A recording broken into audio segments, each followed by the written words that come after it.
Terima kasih Anda masih menyaksikan Kompas Bisnis bersama saya, Asri Gunawan. Saudara, tren PHK di industri padat karya terus meningkat. Bulan Ramadan atau jelang Lebaran, sejumlah pekerja kehilangan sumber penghidupan. Lebih lengkap soal ancaman badai PHK sudah bergabung Direktur Kebijakan Publik Selios Media Wahyudi Askar. Selamat pagi Mas Media, apa kabar? Selamat pagi Mbak, kabar baik.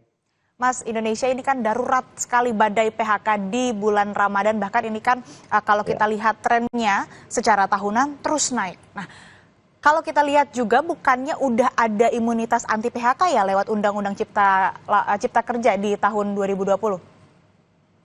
Iya betul sekali, Undang-Undang Penciptaan Lapangan Kerja, Undang-Undang Cilaka ya, ini malah bikin cilaka gitu ya, karena ada banyak faktor yang kemudian menyebabkan terjadinya masalah struktural karena kekacauan regulasi. Secara teori, PHK itu disebabkan oleh beberapa hal, mulai dari faktor struktural, kebijakan fiskal, hingga kebijakan moneter juga bahkan. Nah, hari ini kita menghadapi gejolak ekonomi yang juga cukup signifikan, yaitu perlambatan ekonomi. Kita mengalami deflasi pertama selama 25 tahun terakhir, sehingga ini menggambarkan banyaknya investor ya dan pelaku usaha yang akhirnya menunda ekspansi karena pelambatan ekonomi, sehingga juga memperlambat penciptaan lapangan kerja baru.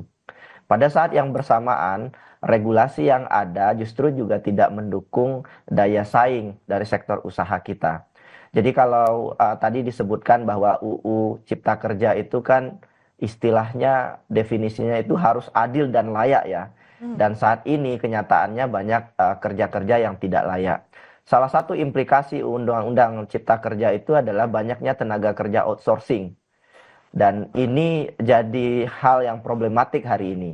Industri tekstil dan manufaktur misalkan, banyak perusahaan di sektor manufaktur karena Undang-Undang Cipta Kerja tadi mulai beralih ke sistem kontrak atau outsourcing. Dan mereka melakukan ini agar bisa menghemat operasionalisasinya. Tetapi implikasinya adalah banyak perusahaan garment, tekstil, dan manufaktur kemudian mengganti ke pekerja kontrak dan mem-PHK pekerja-pekerja yang sudah lama bekerja atau pekerja permanen. Jadi ini yang juga sangat disayangkan ya, implikasi yang tidak diantisipasi dengan baik oleh pemerintah. Di lain itu, iya, selain itu kita juga melihat bahwa memang banyak sekali PHK menjelang Lebaran ini karena menghindari pembayaran THR. Nah, ini juga harus disikapi dengan baik dan ditangani oleh Kementerian Ketenagakerjaan. Badai PHK juga tak terlepas dari tadi yang disebutkan Mas Media, perlambatan ekonomi. Lalu Mas Media, kenapa sih Undang-Undang Cipta Kerja ini bisa dibilang melempem lah atau tidak ampuh dalam menarik investasi? Nah, investasi ini kan banyak mengalir ke padat modal, bukan padat karya. Masalahnya di mana? Pertama, masalahnya UU Cipta Kerja itu mengalami banyak revisi dan gugatan. Jadi ini menciptakan ketidakpastian hukum bagi investor. Jadi mereka juga akhirnya ragu menanamkan modal di Indonesia. Kedua, kualitas investasi kita emang buruk sekali. Jadi persoalannya bukan hanya di regulasinya.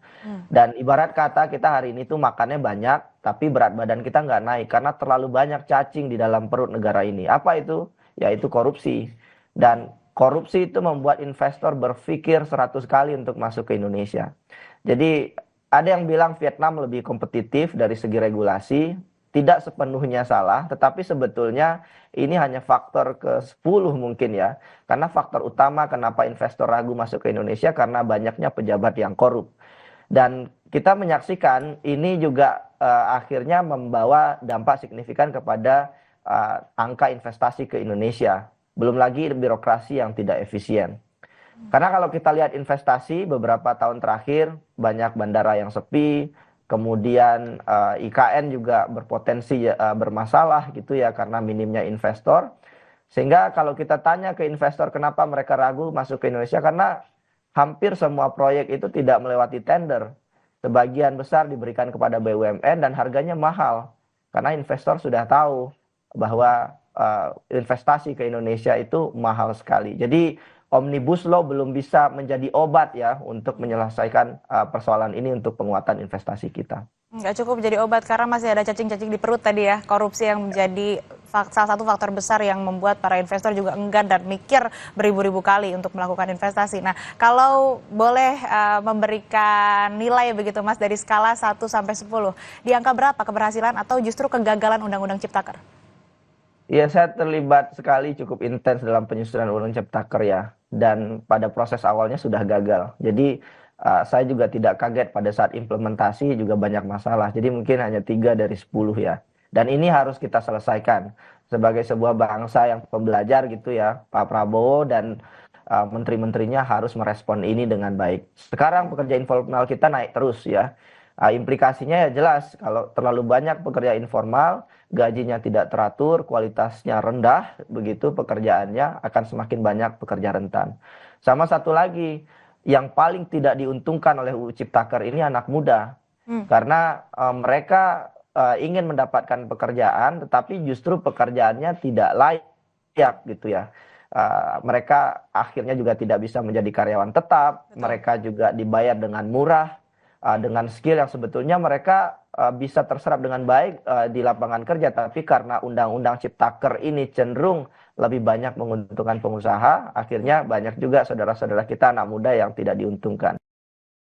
Itu kenapa yang memicu juga kemarin hashtag kabur aja dulu, Hmm. karena regulasi ketenaga kerjaan di Indonesia belum cukup baik dan dianggap berpihak kepada keberlanjutan dan anak muda di Indonesia.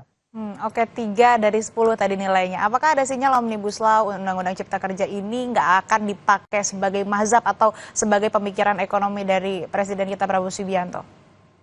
Ini menarik ya, karena dalam banyak kesempatan Pak Prabowo seperti menjauh dari pendekatan UU Ciptaker. Dan saya lihat beberapa waktu terakhir Pak Prabowo cenderung lebih reaktif dalam merespon isu-isu ketenagakerjaan. Mulai dari kenaikan UMP saat itu hingga beberapa hari terakhir janji pemberian THR untuk pengemudi ojek online. Tapi saya melihat bahwa meskipun langkah ini secara positif bisa membantu saudara-saudara kita pekerja rentan, tapi langkah ini juga berdiri di ruang kosong karena belum ada regulasi pendukung. Sehingga kalau kebijakan diusulkan secara spontan ya, tanpa landasan hukum yang kuat, akibatnya ya cenderung ugal-ugalan dan bermasalah ketika direalisasikan secara konkret. Jadi sebetulnya juga aksi yang dilakukan harus sebetulnya ada regulasi yang jelasnya dulu supaya tadi Ya, tidak terbilang betul. ugal-ugalan dan nantinya akan menjadi masalah di kemudian Ya, hari. Nah, ya, masyarakat juga kan saat ini menjelang Lebaran bahkan saat Ramadan ya sekarang begitu disodori terus dengan badai PHK, kemudian ya. naiknya harga bahan-bahan pokok begitu.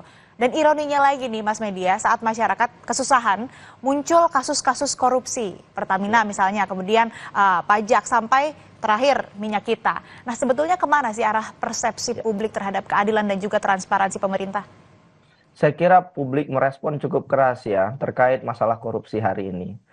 Dan kalau kita lihat indikator ekonomi, tahun lalu itu kita turun IHSG-nya 3,9%.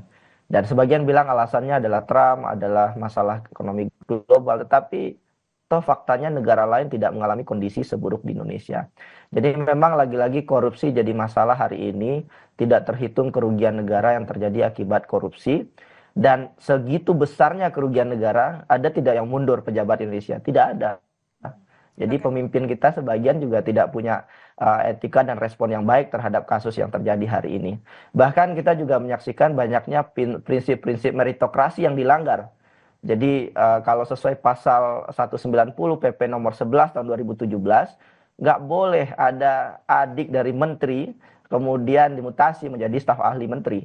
Tapi ada menteri yang kemudian melakukan itu. Jadi publik dipertontonkan oleh kondisi nepotisme, korupsi yang terus terjadi bahkan hampir setiap minggu ya.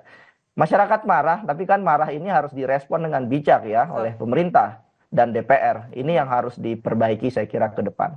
Miris ya Mas, ini kalau kita bicara soal dampak, seberapa jauh PHK ini akan berdampak langsung pada naiknya angka kemiskinan dan juga ada nggak sih data yang menjelaskan kesulitan ekonomi ini ada relasinya dengan naiknya angka kriminalitas? Lalu kebijakan apa kira-kira yang dibutuhkan, kebijakan konkret apa yang dibutuhkan oleh masyarakat? Iya, banyak sekali studi yang menjelaskan itu bahwa PHK berlangsung langsung kepada kemiskinan, kriminalitas. Kita tahu pada saat COVID banyak terjadi PHK, kriminalitas naik tinggi. Jadi memang pasti berdampak langsung kepada kemiskinan karena ini berkaitan dengan urusan ekonomi, urusan perut ya, dan upah harian masyarakat. Tapi saya kira dalam konteks hari ini yang perlu diingat-ingat betul oleh pemerintah ya. Kita menyaksikan hari ini adanya pertarungan gajah dengan gajah, antara pelaku usaha besar dengan pelaku usaha besar, antara pejabat dengan pejabat, berdebat antara menteri dengan menteri gitu ya. Nah, ketika gajah bertarung dengan gajah, pelanduk mati di tengah, itu pepatahnya. Siapa pelanduk itu? Ya masyarakat yang dirugikan akibat kondisi hari ini, ketika aktor-aktor ekonomi, aktor-aktor politik terus bersiteru satu sama lain mencari sumber daya gitu ya, sehingga banyaknya kasus korupsi. Dan ini yang kita tidak inginkan di Indonesia gitu ya. Karena seperti yang juga terjadi di negara lain ya, seperti di Venezuela, di Afrika Selatan, akhirnya krisis ekonomi itu berujung pada pengangguran yang tinggi, kriminalitas, dan juga instabilitas politik. Dan ini yang kita khawatirkan, bahwa negara ini tidak boleh kehilangan arah, karena ada banyak anak muda yang menggantungkan harapan hari ini terhadap kebijakan ini, karena berdampak signifikan pada mereka 10-20 tahun ke depan. Baik. Terakhir, saya kira pejabat kita perlu diisi oleh orang-orang yang kompeten. Itu saja. Baik, artinya memang apa yang terjadi sekarang pada masyarakat, utamanya soal lapangan pekerjaan dan juga ya berita buruk soal badai PHK ini tidak terlepas juga karena ada cacing-cacing di perut tadi, lagi-lagi korupsi ataupun juga pertarungan antar elit. Nah, ini yang harus dibersihkan, ini yang harus ditangani juga, karena banyak sekali masyarakat, terutama anak muda yang menggantungkan hidup begitu ya, ataupun juga perlu memiliki pendapatan atau penghasilan. Terima kasih Mas Media Wahyudi Askar, Direktur Kebijakan Publik Selios, telah bergabung bersama kami di Kompas Bisnis. Sehat selalu, Mas. Baik, Mas. Terima kasih. Saudara, pembangunan tangki air raksasa di Depok, Jawa Barat mendapat penolakan warga. Ini karena dinilai membahayakan permukiman. Informasi terkini dari Depok kami hadirkan usai jeda di Sapa Indonesia Pagi.